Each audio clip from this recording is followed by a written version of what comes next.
Yêu ô ly trà cho có ô lúa, xa son ta toa cho có ta ly,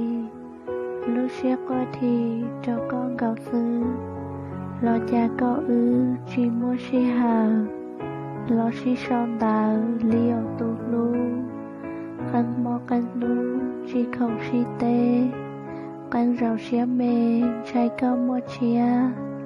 lu đua tu chia lo lòng cụ cha. Vì cụ chọn ta con dọn tao nu, li ô bê nu có mà tế trò, lo cụ dọ tò son nu đắng giờ tia có tê cụ cho giả li, lo dọ sai trở tò có lo tê, thà kia xê cụ xế bỏ nghi, giờ tia li li có mà hù trò, lo cụ yên gió tò rộng có xứ mơ. Thảo tư siêng nò do rộng hai tìa,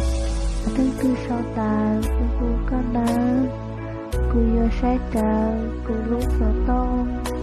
thế yo tôn rộng có tò mê xê,